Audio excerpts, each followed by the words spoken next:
everybody. So this is really fun. We are here to have our next episode of the Hallmarkies podcast. And today we are talking about the show Chesapeake Shores.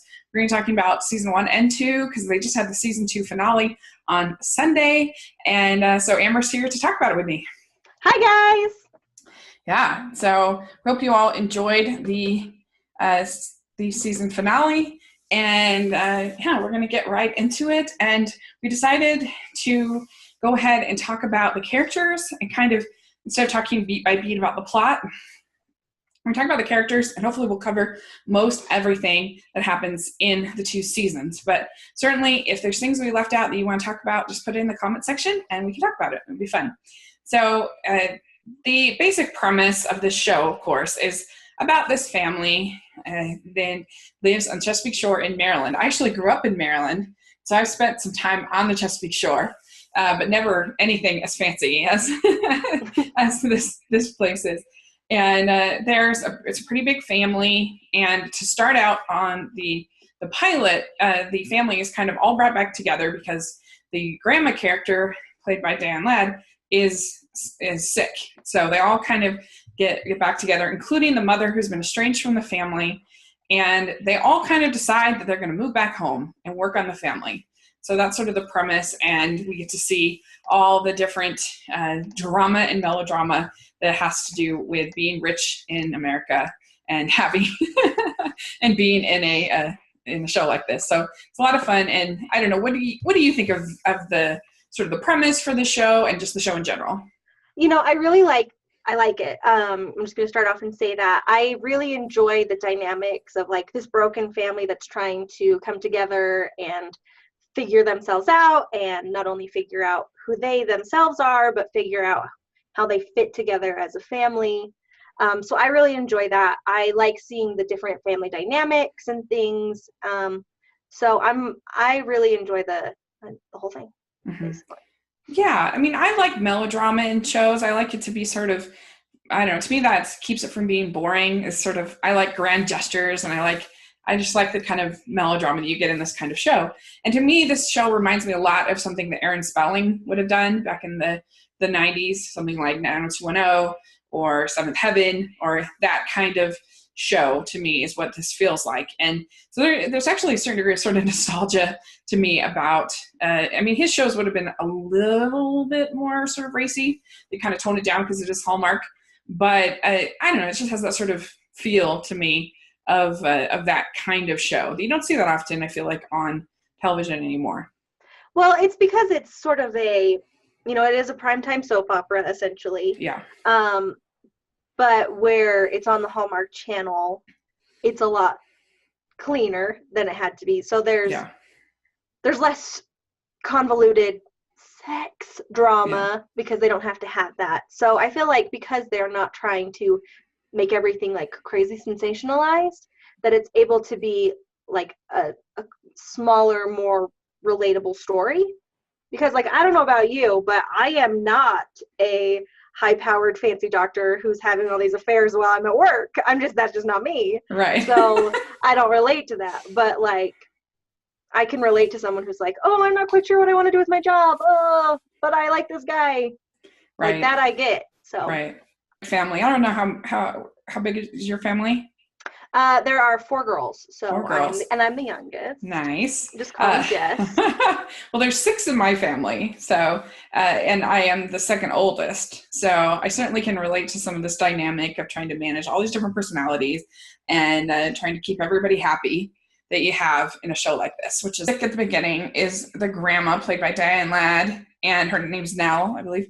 And she's just sort of there to give sort of wise words every now and then. She doesn't have, like, I guess they're trying to develop this sort of character with her, with this like mysterious lost love or whatever that she has back in Ireland. Her accent does sort of wander in and out quite a bit. Well, you know, if you had lived in Ireland until you were, say, 20, and then lived in the United States until you were 40, I could buy your accent coming and going as you are, like, thinking about the old place, and then also, like, being dragged into the American of it all. So I forgive it. Okay. I have justified the accent losing, and I'm fine with it. Yeah, fair enough. Okay. Yeah, she's a fun character. You kind of need that kind of character in this type of story. I feel like you need the grandma to kind of give advice and be the mentor and everything. So I really do enjoy all of the scenes where it's her with the granddaughters, Carrie and Caitlin. I like that dynamic. So I'm like, let's have more of that in season 3. Yeah, they're pretty good kid actors, those girls, and they're decent. Yeah, and based on the fact that they have the same last name, I'm going to say that they are sisters in real life. Oh, yeah, you're right. We have the parents. We have Mick and Megan are their names, played by Treat Williams and Barbara Niven, I believe. Correct. And so they separated, and she went off to be in the opera, I think, right? No, she went to work in New York at art stuff. I mean, they don't really... reason I thought it was in the opera or for the opera. She's doing. Well, I think they said she was working at the Met, which maybe I thought that was can the opera. Be the Met Opera or the museum or something. Yeah, but I mean, we found out in the later part of the season that she, did art curation and all that stuff in New York. True. So that's what I'm assuming, because I don't feel like they ever said specifically what she did or in the earlier episodes, or if they did list it. Well, so everybody's like mad at her. Everyone kind of hates her. And some of them put up with her more than others. But she left the family, and so they rightly kind of have a reason to hate her. And I guess one thing it is sort of a plot hole is I have no idea why she would want to move back. Everybody hates her. But it seems they've never really, I didn't feel like they explained that well enough, but it just kind of happens. Oh, I'm moving back. And so anyway, and I'm glad they haven't really tried to make Mick and Megan a couple, I feel like, which is good. Yeah, it looked like they were trying to lean towards that in the first season. I don't know what sort of feedback they got, or if they were just like, you know what, this doesn't seem like something they would do. But Mick and Megan, neither of them actually have any sort of romantic storyline at all. So, I mean, basically their storylines are like, I'm going to build the land trust, and her storyline is essentially, I need to find a job. Yeah. and her independent storyline, aside from the kids. Her job is just to be the person that everyone has to forgive. Yeah. Basically. And the excuse for all their problems. Yeah. And I think that Abby is the only one who's like, I'm a mom, I get it.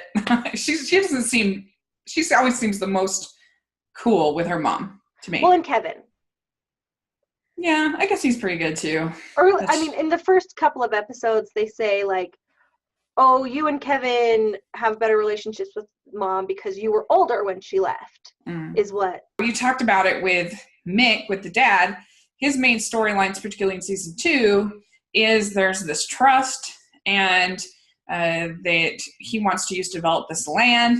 Well, his brother is this environmental lawyer, and he doesn't want them to develop the land, and so they have this divide. And I agree with you that this is very boring. I could not care less about the land trust. I am this close to driving to Chesapeake Shores and lighting the entire land on fire and building houses myself. Yeah. Because I'm just like, let's just move on from the land trust. It's very confusing too. Aside from a real estate attorney, finds this interesting? Yeah. Buzzer for this show to be like first world problems, like a first world problem buzzer. Like, oh yeah, first world problem. Oh, I can't get my fancy condo plan approved. when you're arguing about inheritances and trusts. I want to give away $1 million land. I want to build $1 million land. But this will not be the first of the first world buzzer that we will talk about. The other lead characters are you have Abby. Now we're getting to the relationships. You have Abby, played by Megan Ori. Is that how you say it? Ori? I don't know how you say it. I'm sure she knows, but I'm not positive. Sorry, Megan. pronounced her name wrong. And she plays Abby. She is an attorney, right? No, she's just like a business manager, analyst person. Oh, okay. Anyway, she got an MBA, but she's not an attorney. Yeah, but she's evidently, I guess they have like different branches and stuff, and she's able to move fairly easily at the drop of a hat. And she has this long time, this high school, boy love, whatever, like they love to do in Hallmark movies or shows. And his name is Trace, played by Jesse Metcalfe. And I love Jesse Metcalfe. He's one of my faves. I think he's basically like the Matthew McConaughey of Hallmark movies. Oh, I do. We'll talk about it. I really do. And so he's this like musician who wants to be famous, but not that famous because he doesn't want a record deal, and or he doesn't want to be held down by the record label and all this kind of stuff. And so they kind of meet up again when she moves back to town, and she has the 2 daughters, and she left without really saying goodbye to Trace. So they have this baggage. And in the first like couple episodes, they have the most Hallmark version of skinny dipping you could possibly, like they're basically fully clothed, but it's like this romantic scene, which I thought was really funny. Well, and also like Trace's accident where he's driving and he's like, oh, I'm in trouble. It's not like, oh, he was drunk driving. It's like, oh, he was just tired driving. He was drowsy driving. Of course. Like, I'm pretty sure in another channel he would have been drunk. Right. Yeah. Yeah, and there's also some like drama between in the first season between Abby and her ex. Her ex wants custody for a little while, and then like he's being investigated by the SEC, and then they start to investigate Abby, and all again first world being investigated for a crime is like a real problem. But the SEC, yeah, I mean it's a crime. I mean, I don't know if they have an SEC in third world countries because they're not trading, securities, but fair enough. But boil it down to the fact that it's regarding crimes. Basically, like her ex is upset that she moved. She did violate the custody rules, so she was wrong. She wasn't just supposed to move out of state because she was in New York, and he's mad that she did this. And so that's why he sues for custody, and there's all this drama. Well, he was technically suing before, and like, blah, blah. Who cares? It's been dropped like a hot rock. We don't need to worry about it. Right. So anyway, and the other thing, now this is, so there are 2 different scenes in the first season of this show where characters are mad at their parents for either co-signing on a loan or being willing to pay for a business or whatever kind of thing. And so Trace is one of them. This probably is why I don't like Trace. Hot take. I don't like Trace. Come at me, internet. Bring it on. I like Jesse Metcalfe. I think he's very handsome. Part of me does not like Jesse Metcalfe as the like nice guy. He's like so cool. I don't like him. I like him as like the secret D-bag who's like really funny. Basically, like John Tucker Must Die is prime Jesse Metcalfe for me. I'm like, yes, be you. But for this, I'm like, no, stop it with your handsome face. If you're just like a nice guy and that handsome, it's not okay. So, but he drives me bonkers because you're like you say he's trying to get this like fancy club started. Yeah. And he's like, I'm going to apply for a loan at my dad's bank. And the dad is like, I can't approve you for a loan because you're a bad investment. You have no income. You don't have a down deposit. You don't have anything. But then he says, I'm willing to co-sign. Jerk. Oh, I can't believe you don't believe in me. And he's like, I'm literally going to give you my own money because I believe in you. I'm just not going to risk the bank's money, which is my money, on you. He's like, unbelievable. You're such a jerk. Oh my goodness. And I can't stand it. Yeah, that's really stupid. This drama back and forth. And there's one guy in the band who's always like, I have kids. Like, this is ridiculous. Like, why are we doing this? And I'm like, yeah, that's right. Well, I mean, okay, he also drives me bonkers. I hate them all. I hate everyone in the band. I said it. I hate the whole band. I hate the band plotline. I don't like Trace. I really don't care for Lee, even though she's beautiful. I don't care about the guy who got injured in the accident, who has kids that he just abandons to move to Chesapeake Shores and leaves his kids there. There's no way anybody in the music industry would give up that kind of thing just for, like, I don't know. They try to make it some kind of integrity thing, but, like, it's a job. Like, you take the jobs that you're offered. Yeah, I want them to drop the Nashville plot. I want him to go to Nashville and fail, and then just come back and leave his band there, and then maybe I'll like him when he starts doing something else. Yeah, not likely, I'm afraid. But I have to hear their song again. It will be too soon. It's literally in every episode, like 6 times. It isn't a lot. And every preview and every rewind of what happened in the last episode, and no more of that song. Pick a new song. It would be nice to have some other songs. I'm somebody who can, I for some reason, I never get tired of songs. I like the song. I'm fine with it. But anyway, and so at the end of the second season, he is gotten the opportunity to go on tour, but he doesn't want to go because he doesn't want to leave Abby and the girls. And, you know, she's supportive, but she's also worried. And I think that it seems highly unlikely that, like, I mean, that's just, you're dating a musician. Like, you want them to go on tour. Like, what does she expect him to do? Just play in the club the whole time? Like, I don't know. I just was like, of course he's going to go on tour. Also, let's talk about him leaving his club. So, like, you have to pick a job, Trace. You can't be, like, the owner of a new business and leave within the first year. What's wrong with you? Well, I don't know. Like, he has other people that can help him with that, I think. That didn't bother me. I didn't care about that, but... in real life, it will fail. He has to put in hundreds of hours. Nothing that this family does fails. Well, it's not him. Dad. I miss Wes. I like Wes. Now that he's not doing SEC shenanigans and trying to take the kids.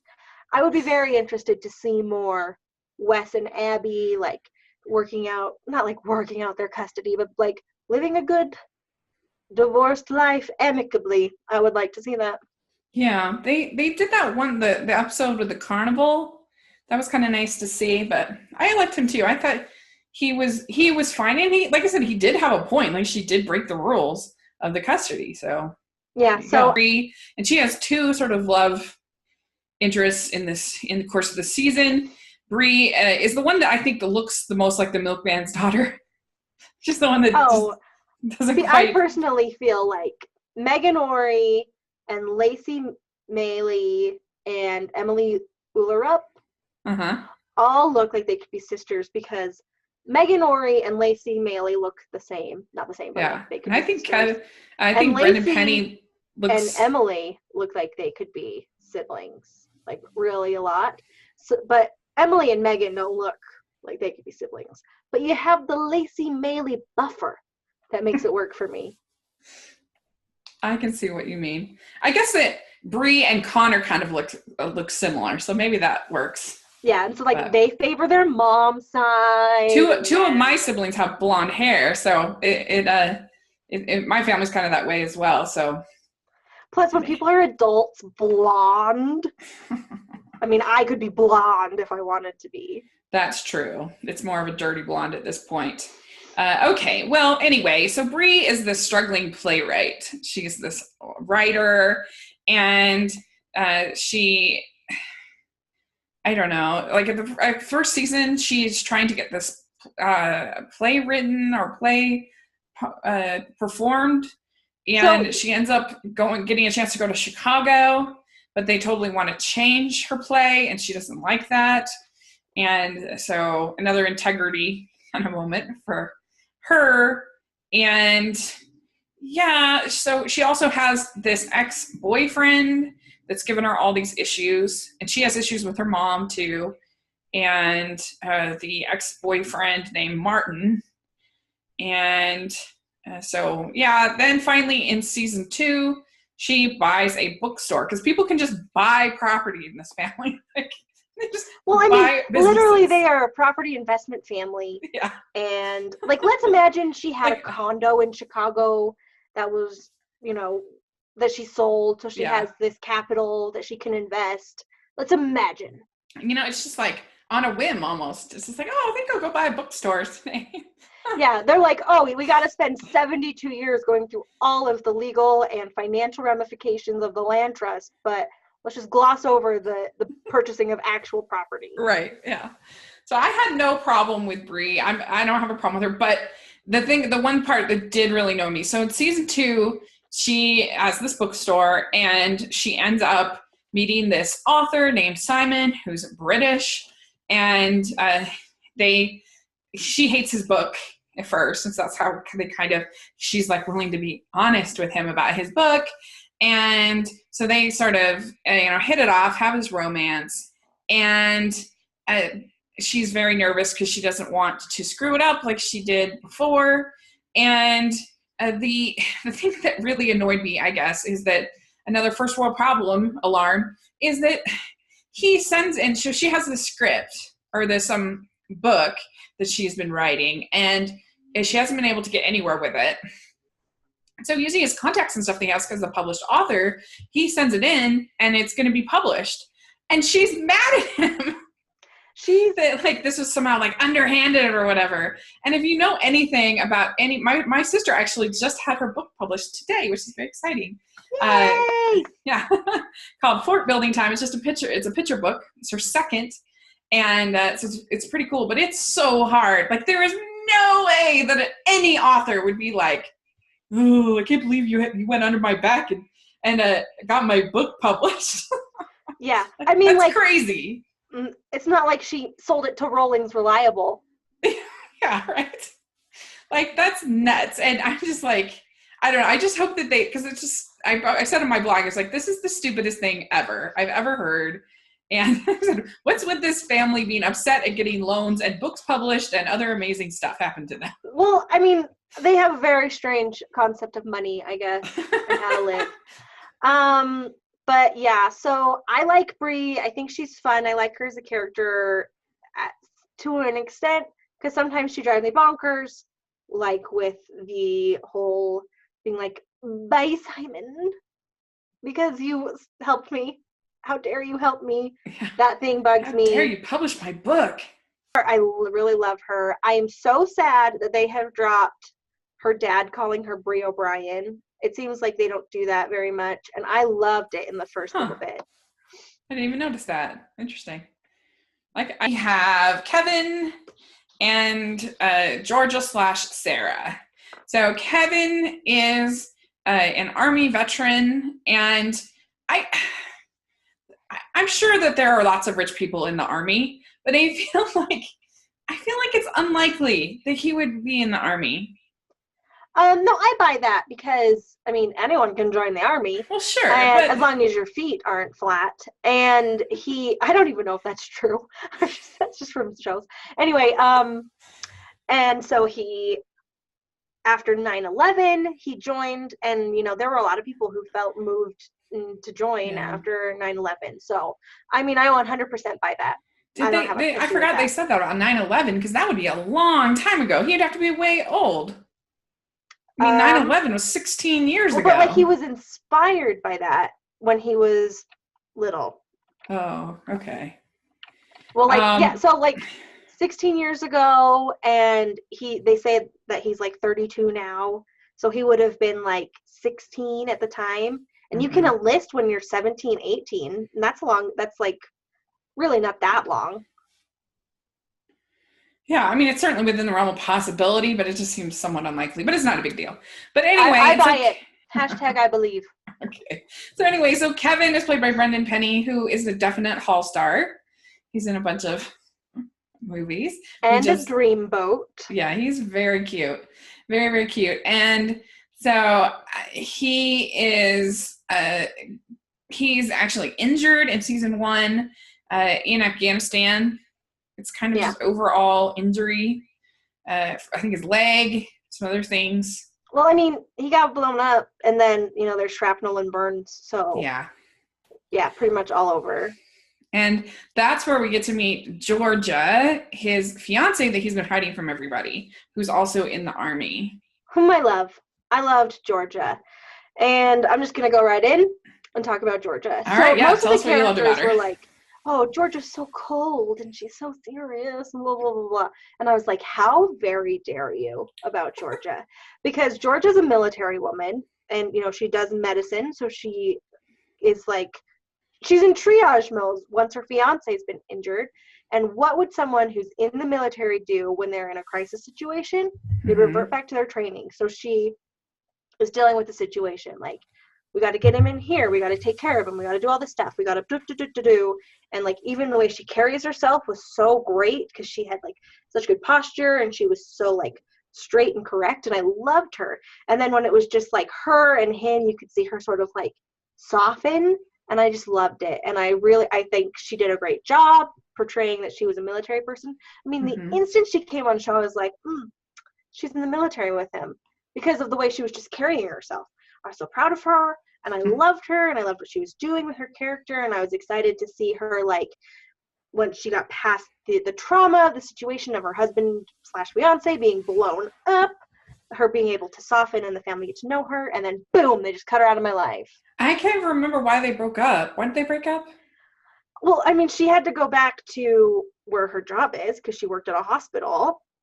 And she only had so much leave. He didn't want to go with her. He didn't want to go. And he was like, well, I don't know if I can with her. And I'm like, I hate you. I was so She was fine. I liked her just fine. I'm sure she's off marrying someone way better. Yeah, probably. Sorry, Brendan Penny. Then he meets this girl named Sarah, who is this firefighter, and she's a widow, and she's all like conflicted and feels bad about dating Kevin. But I don't know. To me, like, so much of anything on Hallmark to me is all about chemistry. And I just don't really feel between the two of them. And I don't know. I just think he's so handsome. Come on. Honestly, I don't love Sarah. Yeah. I don't. She and Trace can go get married for all I care. How dare you? Okay. Yeah. PTSD that they deal with. And I thought that was actually pretty well done. Pretty good. I would love for them to deal with that a little bit more, by the way. Yeah. And I hope that they go into that in season 3 because Agreed. I mean, he's dealing with the grief of losing his friend, and he was dealing with like bits of, you know, post-traumatic stress, but I don't feel like he ever really dealt with it, and so I feel like that's gotta come back. And like, even if he doesn't do like traditional therapy or whatever, like, I'd like to see him talk to someone, even if it's just Bree, because I love when it's Bree and Kevin. I'd love for them to talk more. Yeah. Or if it's Jess, because she's had the situation, or even Sarah. I just want him to talk to someone and like be able to work his way through it, because I feel like that would be really nice to see. Where the show really shines, honestly, is in the sibling moments. And I wish that they ended every episode with sibling moments. I feel like they've ended every season that way, at least, but I would love for it to be like every episode campfire time, or every episode bedroom ice cream time, or like every episode breakfast time. Right. Like, that's what because that's where the show for me really takes a big breath and is able to like rejuvenate, because that's where it's the most interesting, is when you're able to see these siblings come together, work through their issues together, but also just like love each other, because no matter what how much their parents screwed them up, they are solid as a group. Yeah. So I already started. So Jess, and she has decided to renovate this inn, and she's another one who's like, how dare you offer to help me pay for my expensive, highly risky business venture that I have no qualifications for. But she's trying to do this inn and has all kinds of problems and other things in the first season. It seems like it's pretty much put together by the second season. Yeah, well, I mean, by the end of the first season, she gets David, who is Captain Amazing Face, and he obviously fixed everything, so now it's perfect. Yeah. So David is a chef, which we all know from Hallmark movies. Chefs are special. They're like wonder people. Okay, let's just talk about Carlo Marx. Yeah. He is literally the most wonderful looking man on earth. His smile, for Pete's sake, can you even handle his smile? And they get some good kisses between Jess and David. It's really good. And like Carlo Marx, is he really a chef? Because he gets to be a chef in not one Hallmark movie, but a Hallmark movie and a Hallmark TV series. Yeah. He's probably a culinary wizard because he's that perfect of a human. Yeah, he's really charming, very fun, and seems somewhat down to earth. And they have really, I think, good chemistry together. And he's basically like her slave practically on this inn. He like not only does all the cooking, but he does all the handiwork and everything for Jess. He's a slave for love, which is even so funny because he starts out being like, "Yeah, I'll be your chef. I'll do all your stuff. No worries." And then it's like, oh, it's because they're dating, but then it's actually like, oh, but I also kind of like Brie, and there's that whole weird thing, and then eventually blah blah blah blah blah blah. And now Jess and David are in love. Yeah, I loved when they had that like the 7 stages book. They were like going through all. I love that scene. That was perfect. Every scene with Jess and David is perfect. Yeah. I wouldn't mind though if Jess's storyline sort of takes a detour and we get to find more about the whole citation thing, because I feel like they sort of hinted at what happened, but like they didn't really say what happened or how she dealt with it or anything. They were just like, I had this crazy traumatic experience. Oh yeah. I forgot about that. Yeah, I did get very annoyed though. This is total first world alarm because so like again, she's mad at him she makes this mistake and orders $10,000 worth of books. I didn't read that she was mad at him. She's mad at him for paying for the books, and it's like, you should be grateful. He's saving you this mistake. Like, what is wrong with these people? And I didn't read her as being mad at him for that. Oh, she's mad because it's just like, you didn't tell me who you were, and it's like, you're from the like some fancy family in Boston, and it's like the Boston Pecks. Yeah, she's mad that like. Just like, how can you're from this rich family? Like, how can we get on? It's like, you're from a rich family. Like, you bought an inn. When you were like, I didn't feel like she was mad at him. I felt she was like, you didn't tell me? Oh, but not like, you son of a gun.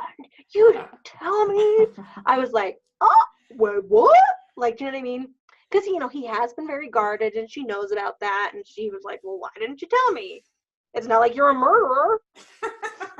Maybe. I was just like, how can you be, like, you're all from rich families. Like, this is not like some kind of, like, it's not like the poor kids, like, oh, I'm dating this guy from a rich family or something. But like, no. The O'Briens are, like, upper middle class, let's say.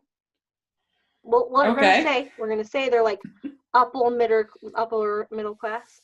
And, like, the Boston Pecks, you don't get to be called the something someones unless you're like, you're not, like, see how high, you can't even see my hands. That's how rich they are. All right. Like, they probably lost some family members in first class on the Titanic. That's how rich they are. All right. Well, so then the last of the family is Connor. And I just relate to stories about work. And I very much related to his whole story about, like, he gets this job and he isn't happy with it. And he starts to see, like, the way that success looks at the job. And he ends up quitting the job. And maybe that's, like, unrealistic that someone would quit a job in, like, 3 weeks like he does. But, like, I don't know. I really liked it. That's something I relate to very much because I had my own sort of epic quit in my life, as I like to call it. And just that feeling of sort of, I don't want that success. I see it, and that's supposed to be success, but I don't want it. And I really like the actor. He's, I think, super charming. Andrew Francis, I guess. And yes, Andrew Francis is a delight. He's great. We all agree. And I don't know, I just like his character. I think he's cool. Yeah, no, I really like him. I like Connor. I wasn't bored by Connor's storyline with the work thing, so that's fine. I was a little worried not a little worried. I was like, are they going to give him a substance abuse problem in the first season? I kind of thought what they were building because he was so manic all the time and just like kind of like snapped at people. And I was like, are they giving him a substance abuse problem? And they didn't go there, and I'm kind of glad because I don't need that drama in my life right now.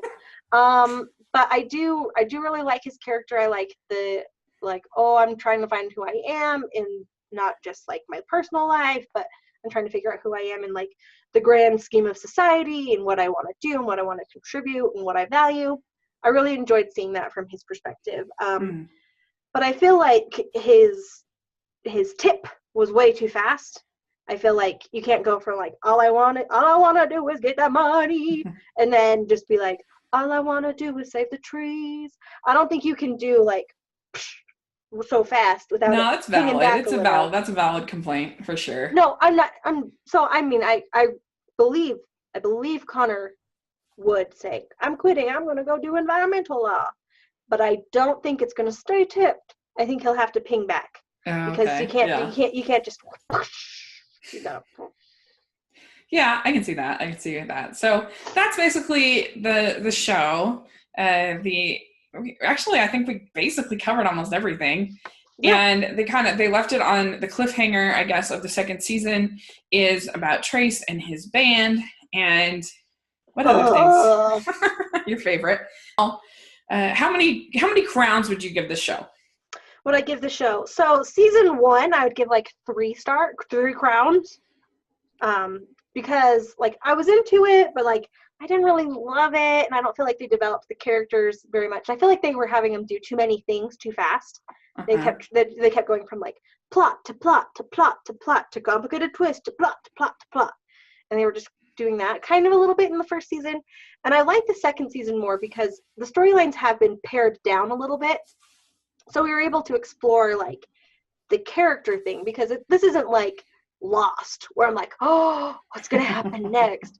This is a character-driven show where it doesn't matter if we spend an entire season getting Connor to decide what job he wants to take, because it's about Connor growing and organically feeling his angst and decision and all that stuff. So season 4, which spent more time developing these storylines, I'm actually going to give 4 crowns. And if you know me, that's pretty good. That is pretty good. Yeah, I think I'm pretty similar actually on this show. I have to say I enjoyed watching the show so much more than When Calls the Heart. I'm going to make the Hardys really mad, but I just found this. I like this kind of. I'd way rather have this kind of melodrama and this kind of silliness rather than what to me was very boring in When Calls the Heart for the most part. I just thought, I don't know. I just prefer this kind of thing over. Well, it's the same kind of a difference. The same thing that I'm talking about.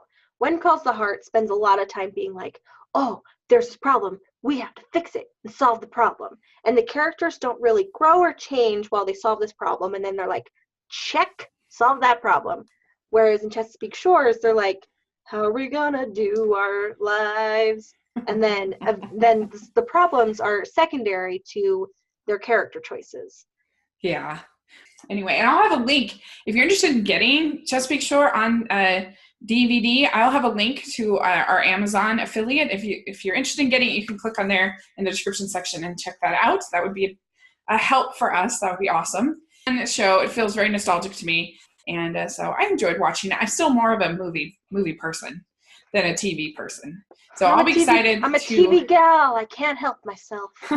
I'll be excited to move on to movies next week.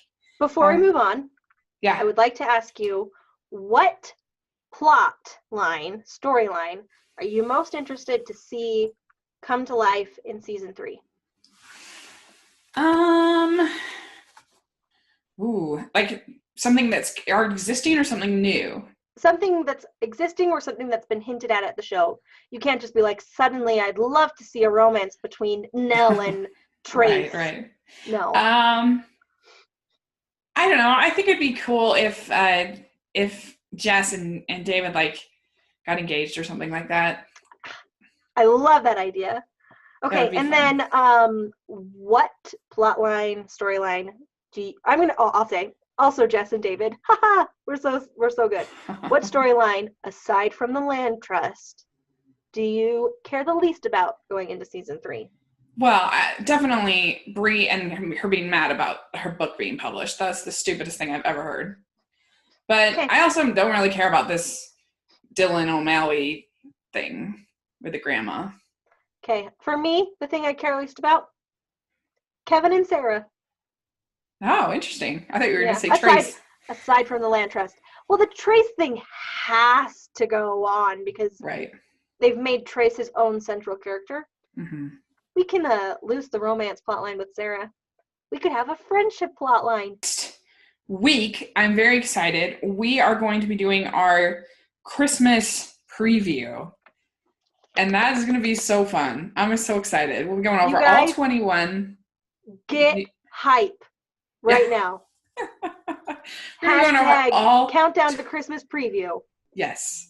It's going to be so fun. All 21 original films we're going to be talking about. Not to mention, we're also going to do, the films from the Hallmark Movies and Mysteries. We're doing both. Isn't that included in the 21? No. There's 32. Okay, 32. Yeah, and we will be covering all of those in so all of them are going to be covered on our weekly Christmas podcast. So it's going to be fun. It's going to be rocket speed. So get your listening ears on. If you listen to podcasts at 2 times, you're going to want to put it at 1 time speed. We're going to be so fast. It's going to be intense, but I'm so excited. And so the Christmas preview is going to be really fun. And so that's next week. So so where can people find you? So people can find me. I'm at Amber Brainwaves on Twitter. And that's pretty much it. And then you go.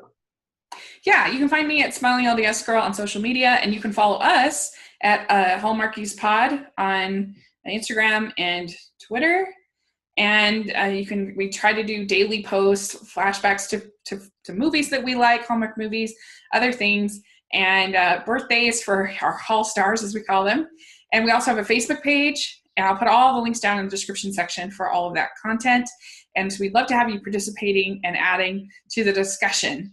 And so, you can follow my blog at 54 Disney Reviews, and my channel here on YouTube is Rachel's Reviews. And I also have a channel on iTunes. So a lot of fun stuff, a lot of ways to follow. And so thanks so much. All right. Thanks. Bye, guys.